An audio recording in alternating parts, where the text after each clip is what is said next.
Beijing में बारिशों का 140 साल रिकॉर्ड टूट गया। 21 अफराद हलाक और मुतअद्दिद लापता। तफसीलात के मुताबिक चीन के दारुल हुकूमत बीजिंग में शदीद बारिशों से सैलाबी सूरत हाल पैदा हो गई है और इस दौरान मुख्तलिफ हादसात में हलाकतों की तादाद 21 हो गई है, जबकि 26 अफराद लापता हैं। इलाके में समुद्री तूफान डोकसोरी के गुजरने के बाद होने वाली शदीद बारिशों ने 140 साल का रिकॉर्ड तोड़ दिया है। बीजिंग के मौसमियाती इदारे के मुताबिक हफ्ते से बुध की सुबह तक शहर में 744 मिलीमीटर बारिश रिकॉर्ड की गई है, जिससे शहर की सड़कें नहरों का मंजर पेश कर रही हैं और हुक्काम रबड़ की कश्तियों के जरिए फंसे हुए मकामी शहरियों को निकालने की कोशिश कर रहे हैं। बीजिंग और उसके करीबी सूबे हैबी में रिकॉर्ड बारिशों की वजह से शदीद सैलाब आ गया और पानी की सतह खतरनाक हद तक ऊपर चली गई। वाज़ेह है कि रवां साल की बारिशें बीजिंग शहर के लिए गैर मामूली हैं। आमतौर पर चीन के दारुल हुकूमत में गर्मियां बगैर बारिशों के गुजरती हैं, लेकिन इस बार रिकॉर्ड बारिशों ने निज़ाम जिंदगी दरहम बरहम कर दिया है।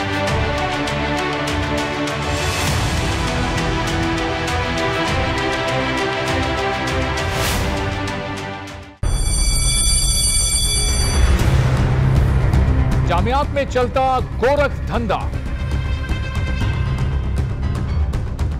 नौजवानों के मुस्तकबिल से खेलने वाली काली भेड़ों के आगे हुकूमत और इंतजामिया मुकम्मल बेबस। मुस्तकबिल के मेहमानों के तहफ्फुज के लिए बोल ने उठाई आवाज, सहाफती फराइज को निभाते हुए पहुंचाई हर खबर अवाम तक। बड़े स्कैंडल से जुड़े तमाम हकाइक रखे अवाम के सामने, क्योंकि बोल है पाकिस्तान का नंबर 1 न्यूज चैनल।